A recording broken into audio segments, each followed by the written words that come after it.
Soy el doctor Luis Lorochero y hoy he sido cordialmente invitado por el Consejo Regional 11 de Huaraz para conversar con ustedes respecto a la sepsis. Esta sepsis que es una infección, pero visto desde el servicio o departamento de emergencia, que es donde normalmente trabajamos nosotros. Así que voy a compartir la pantalla, por favor, para poder iniciar la exposición. Sepsis desde la emergencia. Como ustedes saben, a nivel mundial y a nivel latinoamericano existe un proyecto llamado Sepsis Latinoamérica, y en nuestro país tenemos una rama, una facción de este proyecto mundial que se denomina Proyecto Sepsis Perú y que incluye a diferentes colegas, tanto de medicina intensiva como medicina de emergencias y desastres, personal de enfermería, personal biomédico, personal de laboratorio, de pediatría y de innumerables ramas de las ciencias de la salud, en este proyecto que tiene como finalidad única disminuir la mortalidad de la sepsis y el shock séptico a nivel mundial. Y es a través de estos proyectos que se colabora para lo que nosotros conocemos como campañas sobreviviendo a la sepsis. Hace algunos años nosotros trabajamos desde Perú con Latinoamérica y España un proceso de adaptación del consenso Sepsis 3.0 a la realidad latinoamericana, a la realidad de los países en vías de desarrollo con sistemas de salud no tan fortalecidos como tienen en Europa o en los Estados Unidos. Y este año estamos trabajando nuevamente gracias a que podemos intentar volver a la normalidad en el proyecto Sepsis 4.0. Entonces, este es un grupo de profesionales, en el cual todos nosotros estamos invitados a participar, que les repito, tiene como objetivo disminuir la tasa de mortalidad en sepsis y shock séptico.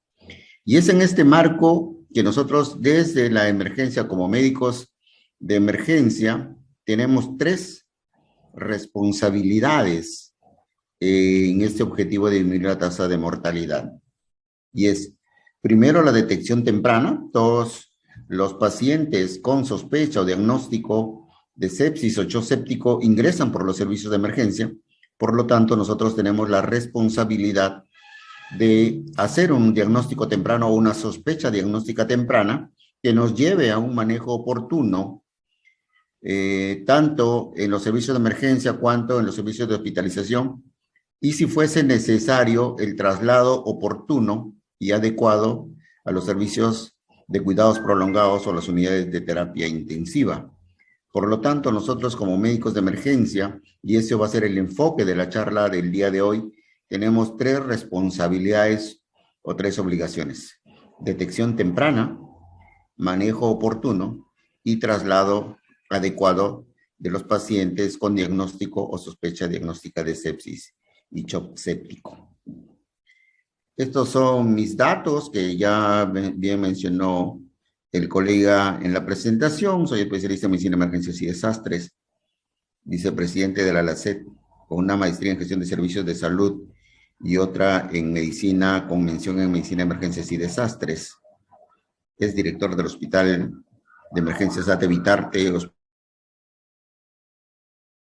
Hospital Emblemas, expresidente de la Sociedad Peruana de Medicina de Emergencias, docente a tiempo completo y coordinador académico de la Escuela de Medicina de la Universidad Continental y docente también de la Universidad Nacional Mayor de San Marcos. Y debo resaltar que no tengo ningún interés en la presentación, tanto con la industria farmacéutica como con alguna otra institución. No tengo ningún conflicto de interés para conversar lo que vamos a ver el día de hoy. Entonces, esta es la realidad de la sepsis y el shock séptico, o lo que nosotros conocimos hace muchos años como sepsis y síndromes relacionados. Esta es la realidad. La sepsis es la principal causa de muerte hospitalaria a nivel mundial. Fíjense, Sepsis, causa principal de muerte hospitalaria a nivel mundial. Afecta aproximadamente a 30 millones de personas cada año.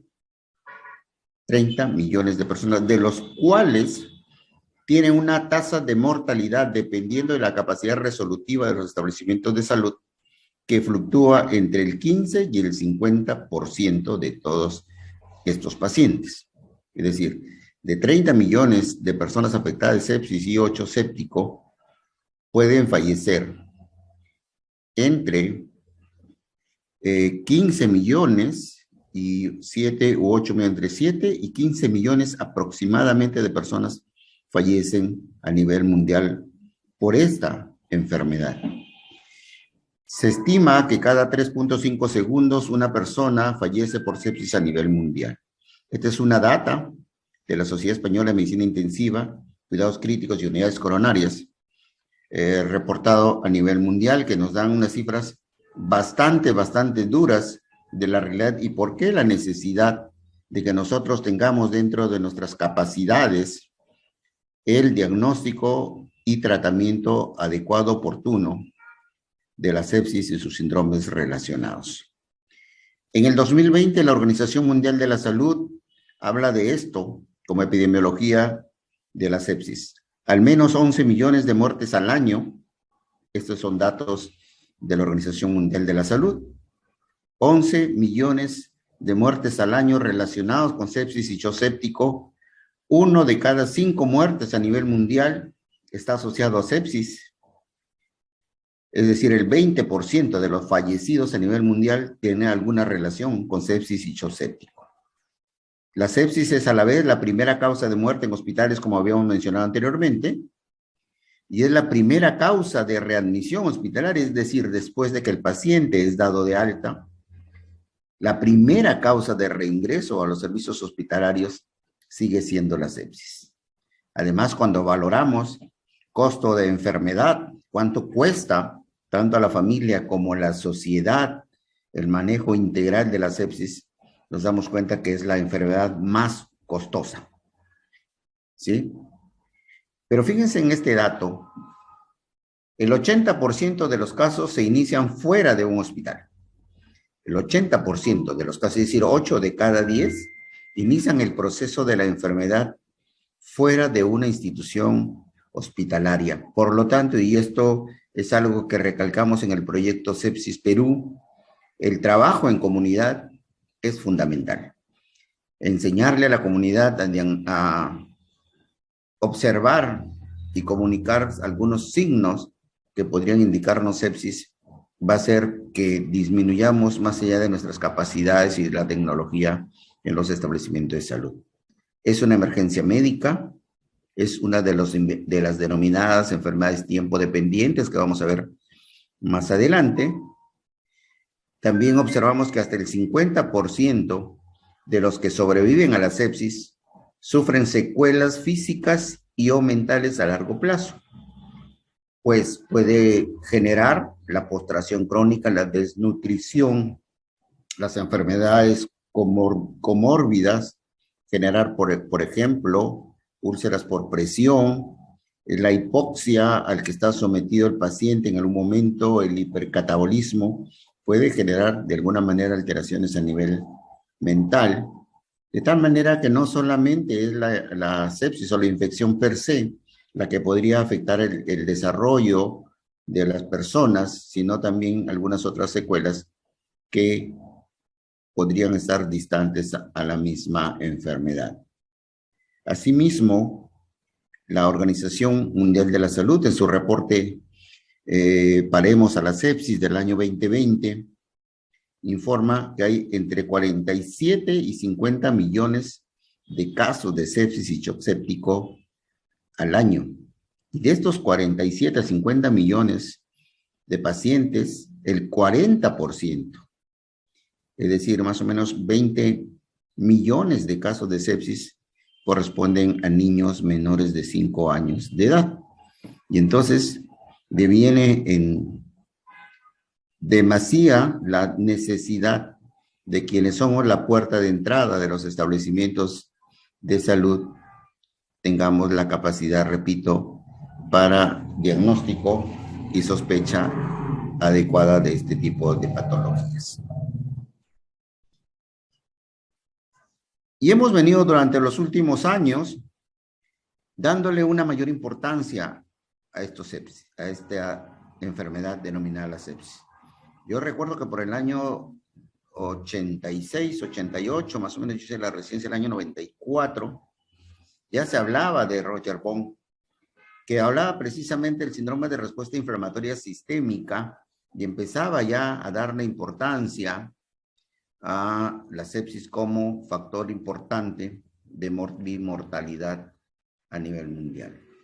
Sin embargo, luego vienen las campañas, las definiciones, y en el 2001 aparece, digamos así, la primera definición científica de sepsis y síndromes relacionados.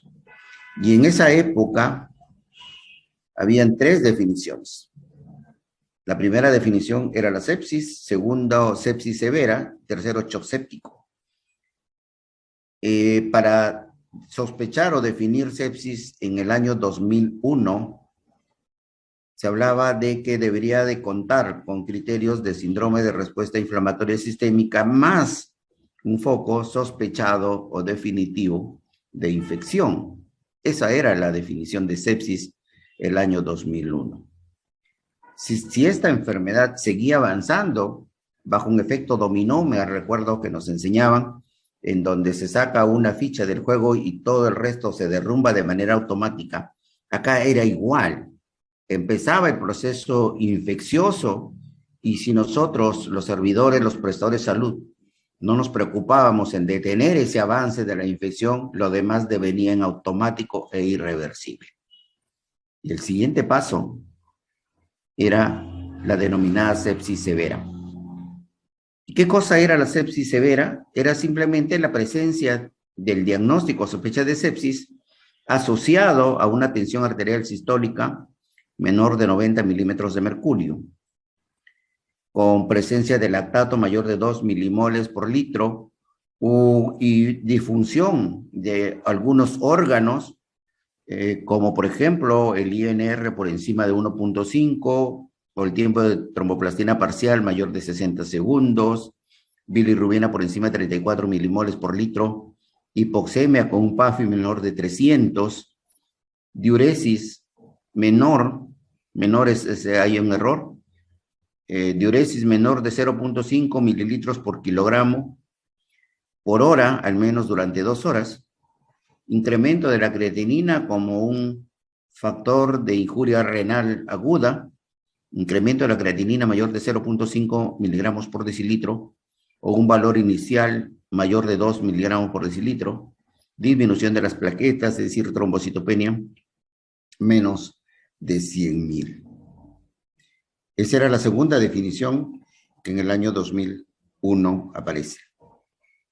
Y la fase final, que era el shock séptico, en donde aparentemente ya no había nada más que hacer, más que prepararse para el fallecimiento de los pacientes, era esta última fase denominada shock séptico, en el cual había la presencia de sepsis más hipotensión arterial que no revertía después de una adecuada reanimación con fluidos.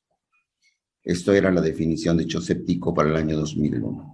Y así va avanzando, sepsis 1.0, sepsis 1.2.0, y en el año 2016 la definición de sepsis 3.0, en donde, como ustedes ven en este cuadro, desaparece la mención a lo que es la sepsis severa. Esto se imbrinca con el diagnóstico de sepsis, ¿sí? Y desaparece de la definición ya de la campaña Sobreviviendo a la Sepsis en el año 2016. Esta definición de sepsis severa. Y habla de que la sepsis, que antes había sido definida como la presencia del síndrome de respuesta inflamatoria sistémica más sospecha de infección, el 2016 se habla que se debe sospechar o diagnosticar sepsis cuando hay una infección sospechada o documentada, más 2 o 3 puntos en el SOFA, en la escala SOFA, que vamos a comentar más adelante, o igual o mayor a 2 puntos en la escala de QI-SOFA. Eso es lo que mencionaba sepsis 3.0 y que vamos a ver más adelante con las nuevas denominaciones de la campaña Sobreviviendo a la sepsis, qué cosa ha cambiado. Como les repito, desaparece la denominación sepsis severa y cambian los criterios de diagnóstico de shock séptico. Y hablan de shock séptico cuando hay presencia de sepsis, más necesidad de vasopresores, ya no hipotensión por encima, a pesar de resucitación con fluido, sino hablan ya de la necesidad de mantener vasopresores para poder lograr una tensión arterial media por encima de 65 milímetros de mercurio, y adicionaron también el hecho de que tengamos un lactato por encima de 2 milimoles por litro, permaneciendo todavía después de una adecuada fluidoterapia, y esta es otra de las cosas que vamos a mencionar seguramente más adelante. Aquí debería haber un cuadrito adicional, que es la campaña Sobreviviendo a la Sepsis 2021, ¿no es cierto? Que es la última versión de SCC, que es la versión 2021 de la campaña Sobreviviendo a la Sepsis, y en el cual varía esto. Esto no ha sido variado y mantiene la denominación del 2016, y que es precisamente sobre lo que vamos a hablar ahora, de las variaciones que han habido en el SSC 2021, campaña Sobreviviendo a la Sepsis. Y empezamos con esto. ¿Por qué es importante diagnosticar o sospechar sepsis? Porque ya lo hemos dicho, es una enfermedad tiempo dependiente. Es una enfermedad tiempo dependiente, es decir, de la rapidez, de la prontitud y de la calidad con que diagnostiquemos o sospechemos sepsis, vamos a influenciar directamente en el pronóstico y en la tasa de morbo y mortalidad de este tipo de pacientes. Estamos hablando de una patología que conforma el mismo grupo que el infarto agudo de miocardio, que la enfermedad vascular cerebral y que el trauma. Entonces, dentro de estas patologías en las cuales el tiempo es importantísimo para definir tanto el pronóstico como la morbilidad de estos tipos de pacientes, está incluido la sepsis. Es un proceso de alta mortalidad, ya hemos dicho, entre el 15 y el 50% de los casos fallecen dependiendo de las condiciones en las cuales hemos recibido al paciente o la calidad de servicio de salud que tengamos. Tenemos una alta tasa de mortalidad que incluso puede ir hasta el 50% de los casos que llegan a los establecimientos de salud. Y otra de las cosas que cobra importancia en este tipo de pacientes es la necesidad de tratar mediante un manejo interdisciplinario, es decir, que no solamente somos los médicos urgenciólogos o los médicos de terapia intensiva, aquí interviene el cirujano, interviene el personal de enfermería, el personal de laboratorio, el personal de ayuda diagnóstica. Entonces es importante y fundamental entender que la sepsis es necesariamente de manejo multidisciplinario. Todos somos absolutamente necesarios, teniendo en cuenta que el retraso en el diagnóstico e inicio del tratamiento,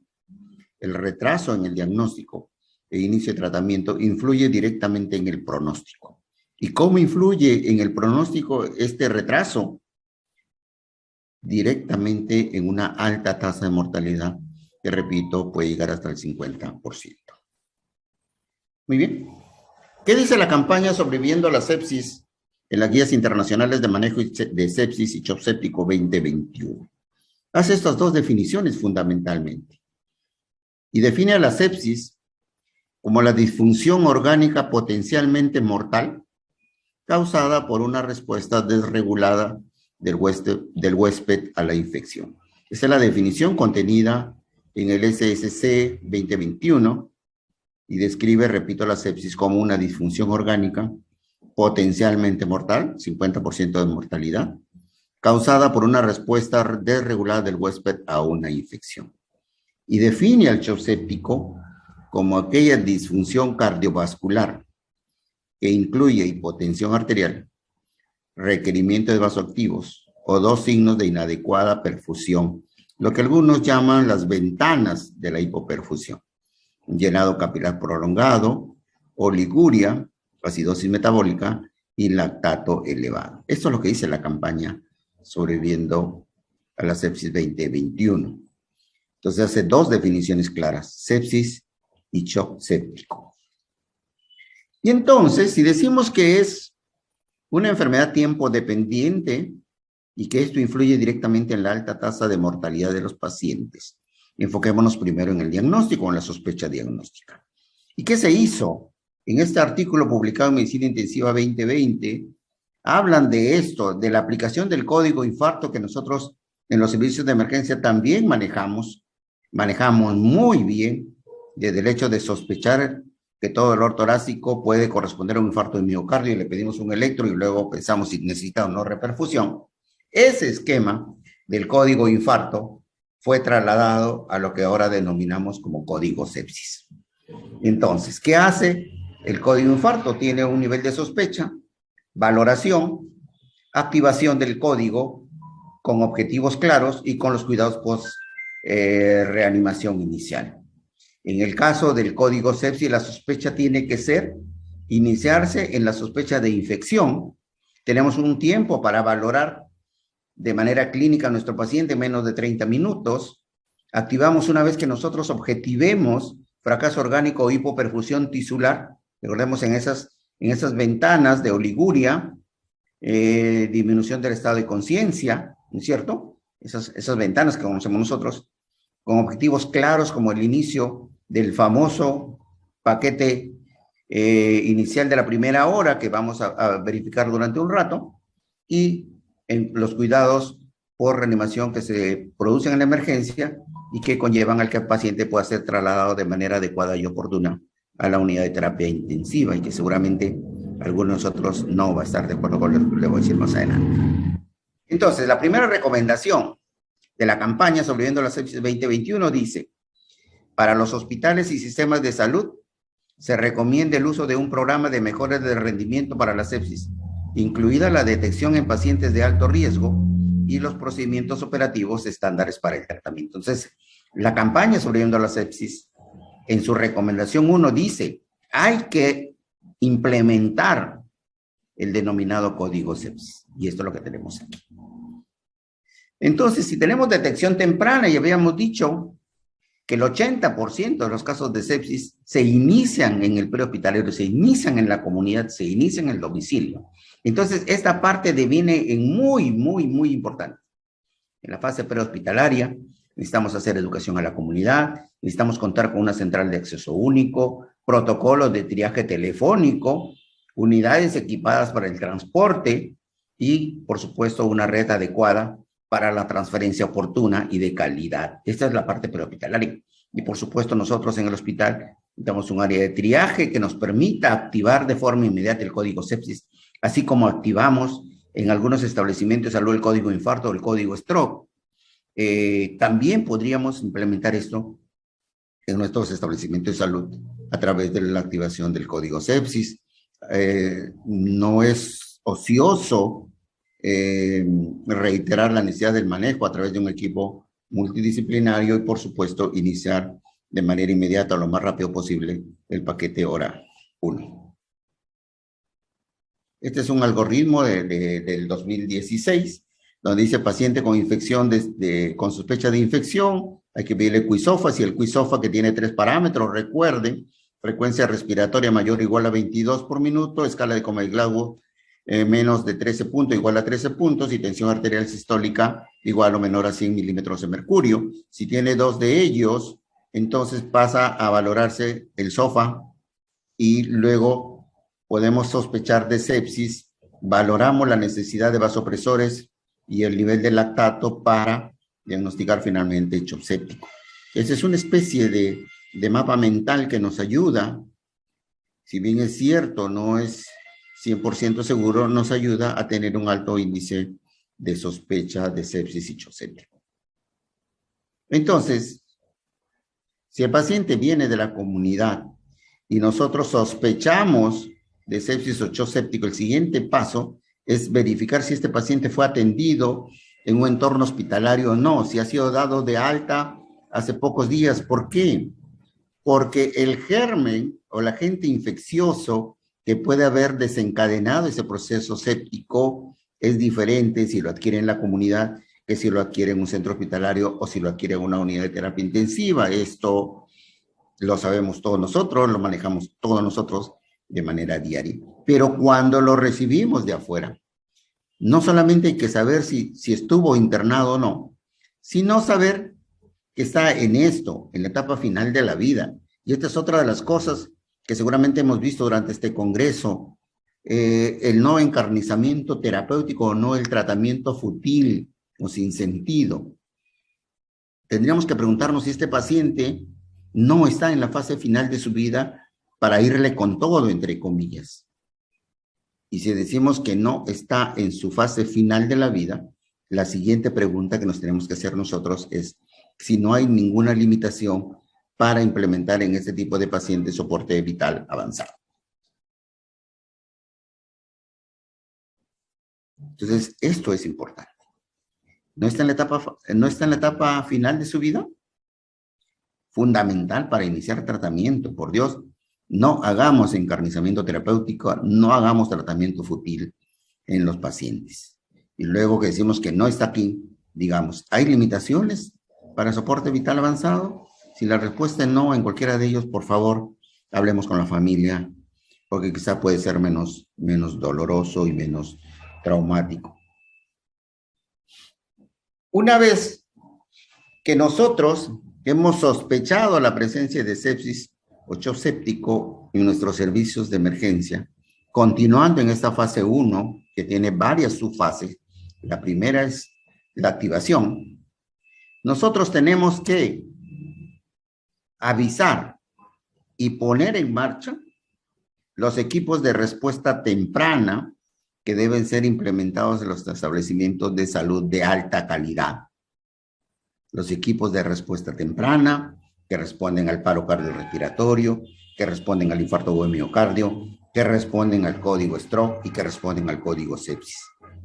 Entonces es momento de hacer educación en nuestro establecimiento de salud para conformar equipos de respuesta rápida o equipos de respuesta temprana, sobre todo en estas 4 o 5 patologías tiempo dependientes.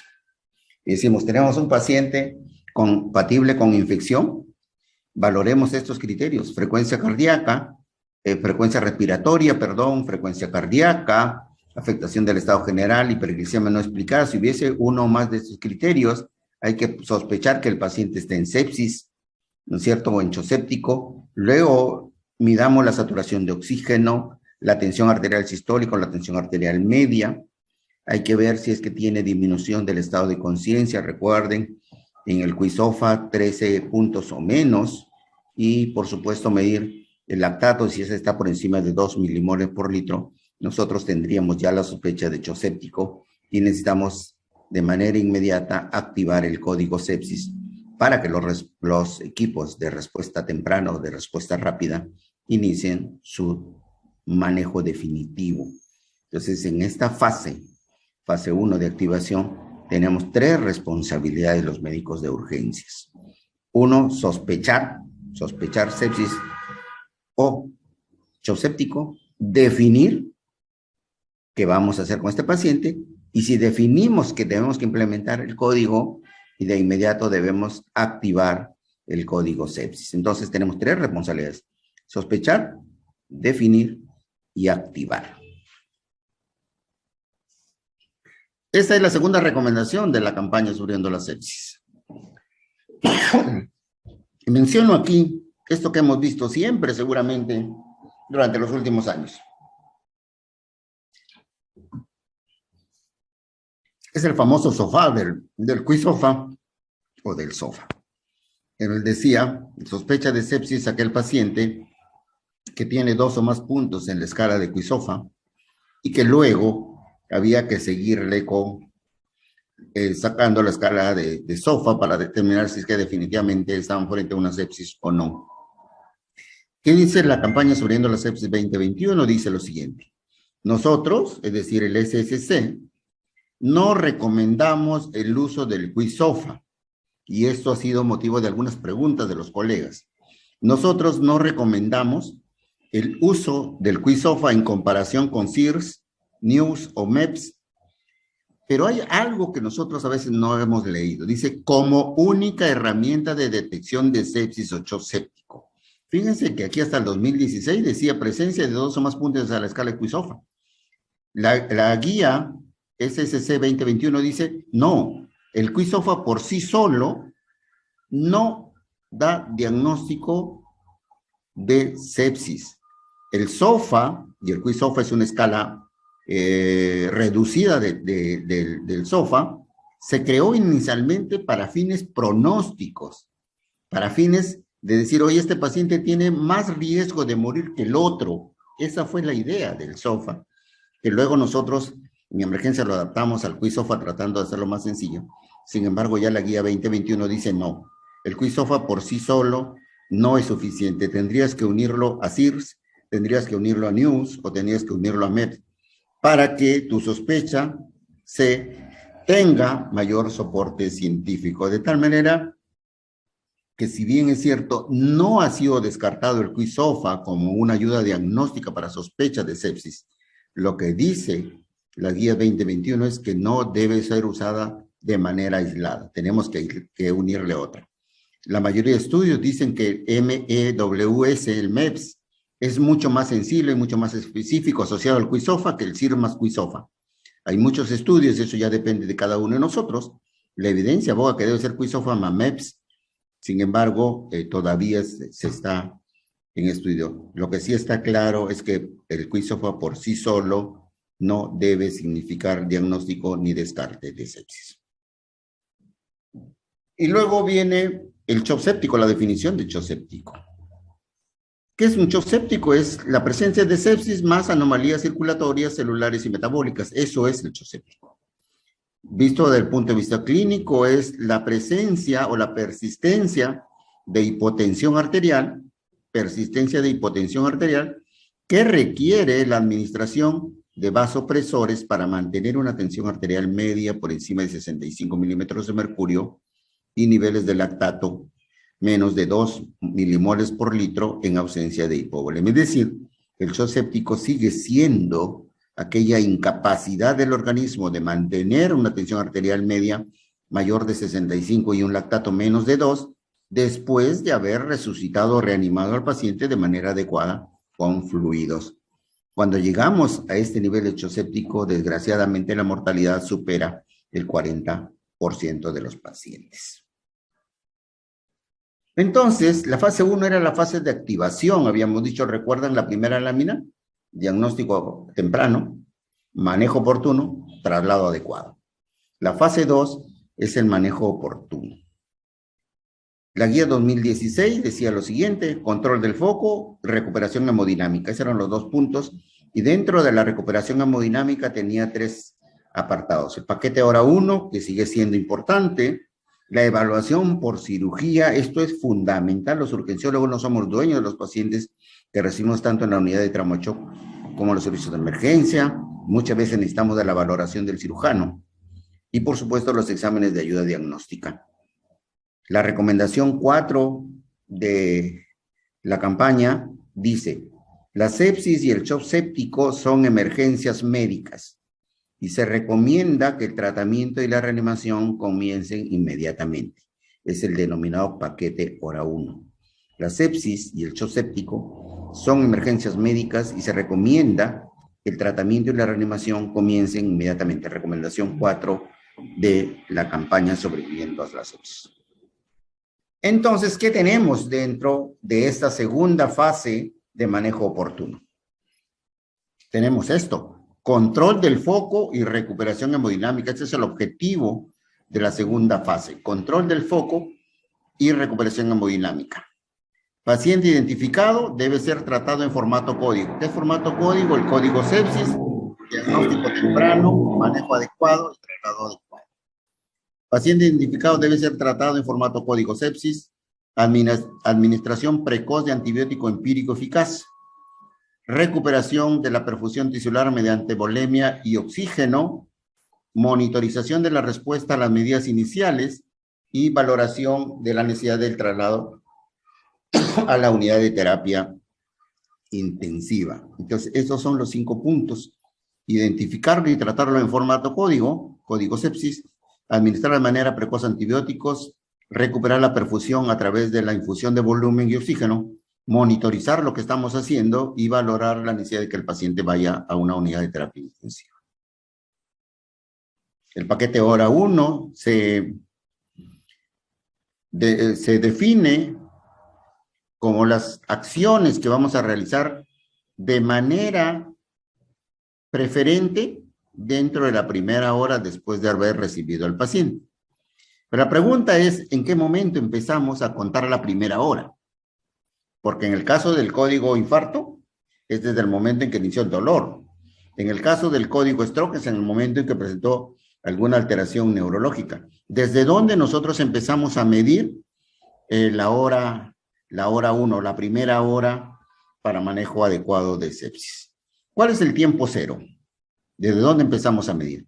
Se define como el momento del triaje en emergencia, es decir, que desde el momento en que el paciente llega a la emergencia, o cuando es derivado de otro hospital, en el momento que el médico o el personal de salud hizo el primer registro de alguna alteración del sistema hemodinámico o fisiológico del paciente. Entonces, desde allí, desde el momento que el paciente llega al triaje de nuestro hospital, o desde el momento en que alguien nos llamó de otro centro hospitalario y le dijo, oye, te estoy trasladando a un paciente con sepsis. ¿Desde qué hora está así? Desde hace 1 hora, desde hace 2 horas. Ese es el tiempo cero y a partir de allí empezamos a contar de manera preferente los 60 minutos para dentro de ese rango iniciar el tratamiento con el denominado paquete hora 1. ¿Ok? La actualización 2018 del sistema de la campaña sobreviviendo a la sepsis, lo mismo dice el 2021, se centra en 5 pasos, que es lo que vamos a ver. Estos son los 5 pasos. Mida los niveles de lactato sérico, es uno de ellos. Mida los niveles de lactato sérico. Afortunadamente, la mayoría de establecimientos de salud tienen ya la capacidad de medir lactato sérico, así que no tenemos mayores problemas. Obtenga cultivos antes de administrar antibióticos, ahí le ponen por favor un asterisco. Obtenga cultivos antes de administrar antibióticos, pónganle ahí por favor una llamadita para acordarnos después. 3, administrar antibióticos de amplio espectro, otra llamadita allí. Iniciar rápidamente la administración de fluidos es el punto 4. Y 5, el uso de vasopresores para mantener una tensión arterial media por encima de 65 milímetros de mercurio. Entonces, tenemos, mida los niveles de lactato, una de las medidas, son 5 medidas, recuerden, en el denominado paquete hora 1 o paquete 1, como queramos llamarle. El primer paso es mida los niveles de lactato sérico. Recuerden que la presencia de un lactato sérico por encima de 2 milimoles por litro después de una agresión, de una reposición agresiva de fluidos, nos puede indicar la sospecha de hecho séptico. Por lo tanto, es absolutamente necesario medir el lactato sérico. El segundo punto del paquete hora 1 es obtener cultivos antes de administrar antibióticos, con un asterisco. 3, administrar antibióticos de amplio espectro. Recordemos que si nosotros estamos sospechando o tenemos confirmada la presencia de sepsis, esto está asociado a una infección. Y al estar asociado a una infección debe haber un foco infeccioso donde hay un germen que tiene una sensibilidad específica a determinado tipo de antibióticos y va a tener varios factores que vamos a ir desarrollando durante la charla. El cuarto punto es iniciar rápidamente la administración de fluidos, quizá una de las indicaciones que más rápido hacemos en los servicios de emergencia. Sin embargo, los últimos estudios demuestran que no es tan bueno ser tan agresivo ni tan condescendiente con los fluidos. Siempre nos dijeron, por lo menos a mí, que soy más antiguo que ustedes de repente, que todo tipo de shock responde inicialmente a fluidos, y eso es cierto. Todo tipo de shock responde inicialmente a fluidos. Inicialmente me refiero a las primeras horas. Pero la ecografía a la cabecera del paciente, la prueba de elevación pasiva de miembros inferiores, el hecho de la presión del pulso y la aparición del gasto cardíaco, que ahora se puede hacer a la cabecera del paciente, ha devenido en un sinnúmero de estudios que dice que los fluidos debemos de tratarlo ya como un medicamento, por lo tanto debemos aplicar el sistema de las 4Ds, ¿no es cierto? Y el quinto punto es la necesidad de usar vasopresores para que después de haber resucitado al paciente con fluidos o reanimado al paciente con fluidos, tratar de mantener una tensión arterial media por encima de 65 milímetros de mercurio. Entonces, la primera medida, lactato sérico, y la recomendación 3 de la campaña Sobreviviendo a la Sepsis dice, para los adultos con sospecha de sepsis, se recomienda medir el lactato en sangre. Para los adultos con sospecha de sepsis, se sugiere medir el lactato en sangre. Entonces, la primera medida del paquete hora 1 dice lactato sérico. Mide el lactato en sangre, revalúe si el valor inicial es mayor de 2 milimoles por decilitro y un nivel alto puede identificar a un paciente con mayor riesgo de deterioro y mal pronóstico. El hecho de que nosotros encontremos un valor por encima de 4 milimoles, no 2, sino 4 milimoles, hace que estemos pensando en que este paciente tiene un mal pronóstico. Y si este valor inicial no disminuye con una reanimación agresiva con fluidos, el paciente definitivamente está mucho más grave y de peor pronóstico que el inicio. Entonces, SSC 2021 dice, para los pacientes con sospecha de sepsis se sugiere medir el lactato en sangre. La segunda medida son los cultivos. ¿Se recuerdan que les dije que le pongo un asterisco? ¿Sí?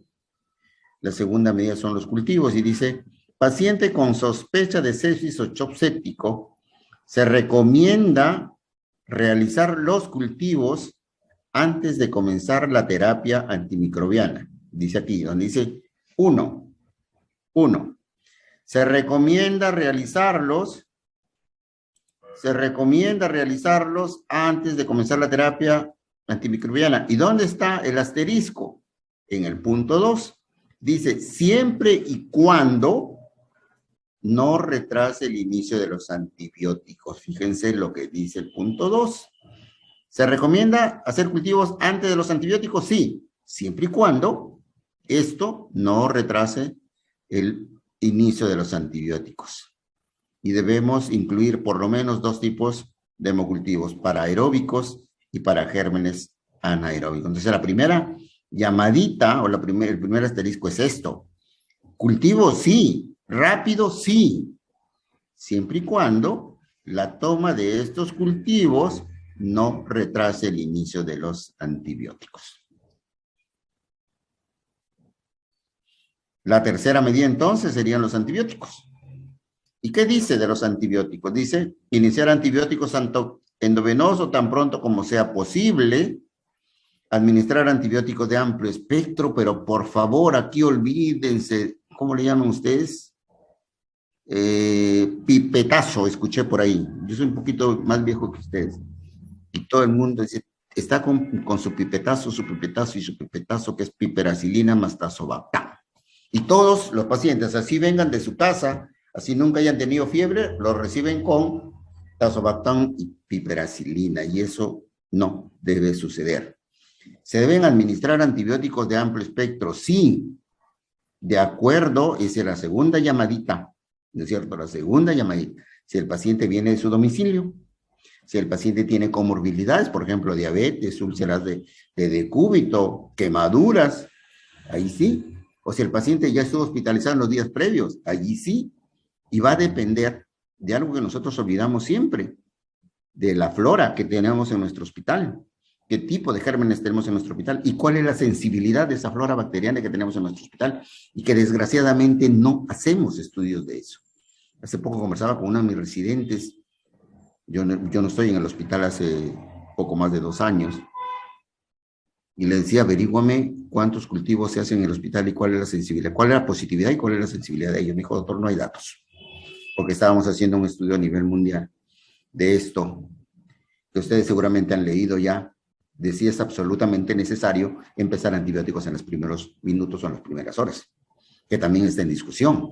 Entonces queríamos hacer un estudio a este respecto. Lamentablemente, el hospital al cual yo pregunté no hay datos. Entonces, 3. La terapia empírica con 1 o 2 antimicrobianos debe cubrir todos los patógenos probables. Problema respiratorio, gram positivos, aeróbicos. Problemas de úlceras, pseudomonas, pero va a depender de cada uno, el paciente individualizado, qué tipo de antibióticos necesita. El foco, por encima del diafragma, por debajo del diafragma, paciente diabético, paciente inmunocomprometido, paciente con cáncer. Cada uno de nuestros pacientes es un ente individual. Por favor, no lo reciban con tazobactam piperacilina. ¿Sí? El otro punto importante en esta tercera medida es la duración del tratamiento. 7 a 10 días para las infecciones más graves, no más allá de eso. Y por supuesto, ir evaluando todos los días. Pedimos cultivos y nunca averiguamos cuál es el resultado y cuál es la sensibilidad, si va creciendo algo o no. Si después de 3 días no crece nada, hay que empezar, hay que pensar en que de repente no es una infección y que debemos suspender los antibióticos o empezar el desescalamiento de los antibióticos. ¿Qué dice la campaña sobre la sepsis? Dice, para los adultos con sospecha de sepsis o shock séptico, pero infección no confirmada, adultos con sospecha de sepsis o shock séptico, pero con infección no confirmada, se recomienda reevaluar continuamente y buscar diagnósticos alternativos y suspender los antibióticos empíricos si se demuestra o se sospecha fuertemente de una causa alternativa. De repente es una pancreatitis. Y nosotros seguimos pensando que es una infección. Hay que ir vigilando todos los días a nuestros pacientes. La recomendación 12 dice, para adultos con posible hecho séptico o una alta probabilidad de sepsis, recomendamos administrar antimicrobianos inmediatamente, idealmente dentro de la primera hora, que es el paquete 1, cuando ya nosotros tenemos una alta probabilidad, una alta sospecha de que estamos frente a una sepsis o un sepsis. La recomendación 13 dice, para los adultos con posible sepsis sin shock, recomendamos evaluación rápida con probabilidad de causas infecciosas versus causas no infecciosas. Es decir, si el paciente está con sospecha de, pero no tiene shock, busquemos. De repente son causas no infecciosas las que estamos teniendo frente a nuestro paciente. La recomendación 14 dice, para los adultos con posible sepsis sin shock, se sugiere un curso de tiempo limitado de investigación rápida y si persiste la preocupación por la infección, administrar antibióticos dentro de las 3 primeras horas. Si es que en la primera hora nosotros no tenemos la certeza o una alta sospecha de sepsis, podemos averiguar, hacerles otros análisis más para iniciar antibiótico, por ejemplo, el dosaje de procalcitonina, que la mayoría de nuestros establecimientos de salud tienen. La recomendación 14 dice, para los adultos con baja probabilidad de infección y sin shock, se sugiere diferir los antimicrobianos sin dejar de vigilar de cerca al paciente. La recomendación 16 dice, para los adultos con sospecha de sepsis o shock séptico, se sugiere el uso de procalcitonina más evaluación clínica para decidir cuándo comenzar con los antimicrobianos en comparación con la evaluación clínica sola. O sea, no solo la evaluación clínica va a determinar si uso antibióticos o no. Si tengo tiempo, dosemos procalcitonina que nos va a ayudar a tomar mejores decisiones.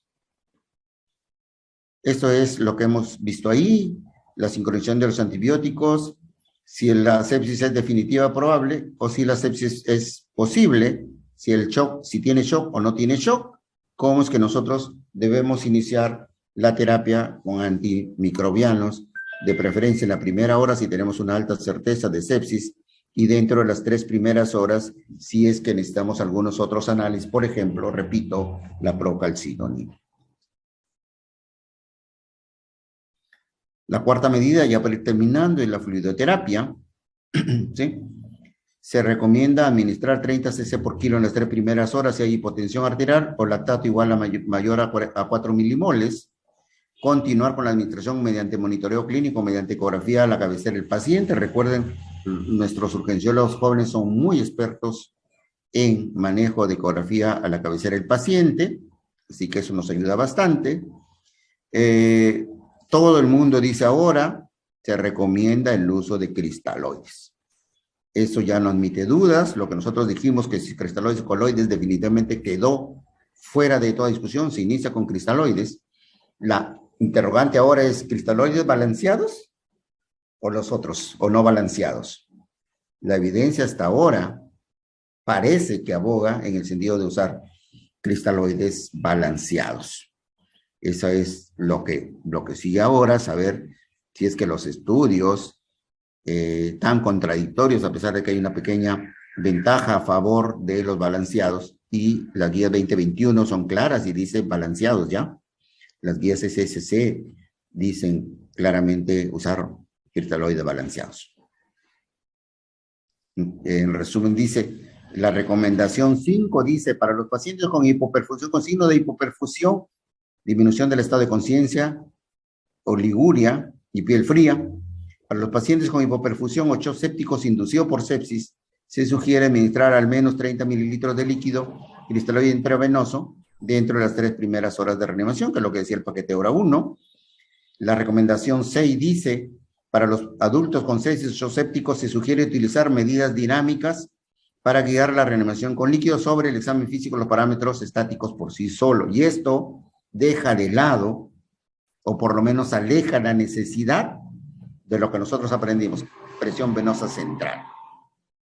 ¿Sí? El catéter venoso central tiene sus indicaciones, no sirve para reanimación agresiva. Recuerden, la reanimación agresiva se logra mejor con 2 catéteres cortos y gruesos en vías periféricas.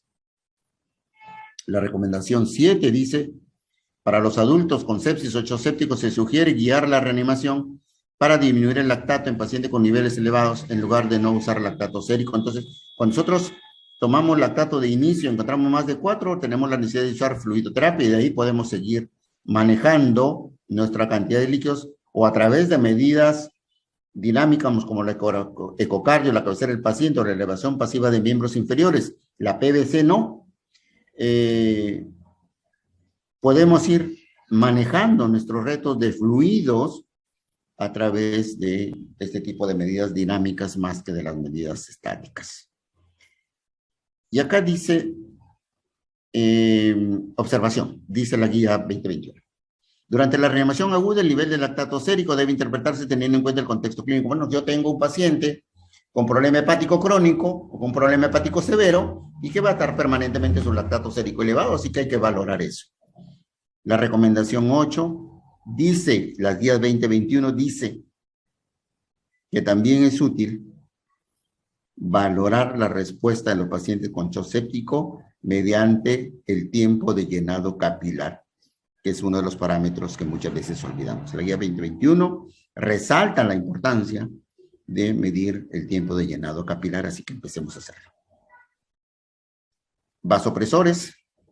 Administra vasopresores para elevar la tensión arterial. La dosis, la conocemos, noradrenalina en la cabeza como parámetro, como droga inicial, de 0.15 a 0.4. Entonces, teniendo en cuenta la respuesta y el objetivo, que es mantener la tensión arterial media por encima de 65 milímetros de mercurio. Y otra de las cosas que no me canso nunca de repetir es que las dosis de vasopresores no se miden jamás, con mayúscula jamás, en cc por hora.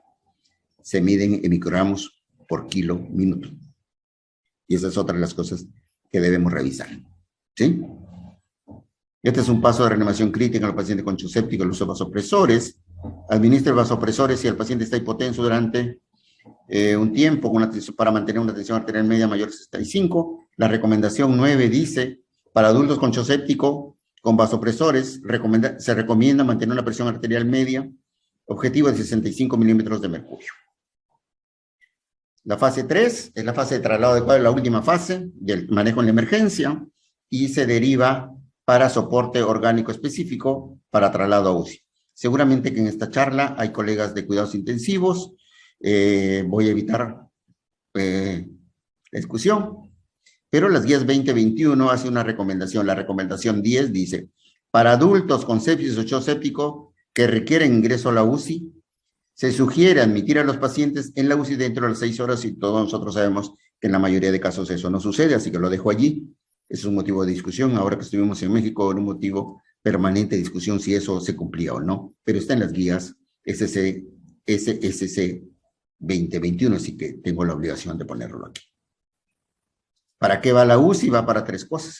Soporte orgánico específico, ausencia de mejora clínica a las entre 3 y 6 horas. Si mi paciente no mejora dentro de las 6 horas, hay que enviarlo por favor a la unidad de cuidados intensivos tienen mejor equipamiento, tienen menos pacientes, tienen más tranquilidad y tienen una puerta cerrada, aunque ahora la evidencia habla ya de las UCI a puertas abiertas.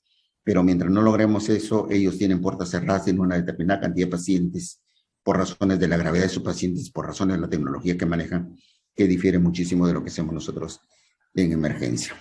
O cuando el paciente necesita soporte de mayor complejidad, ventilación mecánica invasiva, manejo del shock por otras técnicas, por ejemplo, el hecho de medir la tensión arterial mediante una línea arterial, por ejemplo. Técnicas de depuración renal, ECMO, que es una de las tecnologías que ahora se está impulsando bastante. El Hospital de Emergencias Satélite tiene un grupo de trabajo de ECMO y es muy necesario. En resumen, 3 puntitos. Es fundamental identificar el caso, identificar o sospechar el caso. 2, administrar antibiótico-terapia empírica. Y 3, restablecer la perfusión tisular. Esto es fundamental. Identificar el caso, administrar antibiótico-terapia empírica y restablecer la perfusión tisular. No demorar. ¿Qué no debemos demorar? Maniobras de reanimación no se deben demorar bajo ningún motivo. Control del foco no se debe demorar. Está hipotenso, primero me lo estabilizas y después te lo opero. Mentira. Primero me lo operas y después yo lo estabilizo. Porque la causa de la hipotensión puede estar ahí, en ese foco infeccioso que necesitamos desfocalizar. Entonces, no demoremos el control del foco por razones de hipotensión. Si no hay cirujanos aquí, hagan simplemente, córrenle un poquito de noradrenalina, la presión se sube y lo ingresan a sala de operaciones. No demoremos por la colocación de accesos venosos centrales o la realización de pruebas de imágenes. No demoremos el inicio del tratamiento, por favor, ni para colocar un catéter venoso central, ni para realizar procesos o pruebas de imágenes. Se recomienda, que recomendamos finalmente, la monitorización del paciente séptico con controles durante al menos las 6 primeras horas, incluyendo, por supuesto, el dosaje del lactato sérico. Y con esto le agradezco a nuestro decano del Consejo Regional 9, un colega médico emergenciólogo de todo su equipo, por esta invitación. Muchísimas gracias.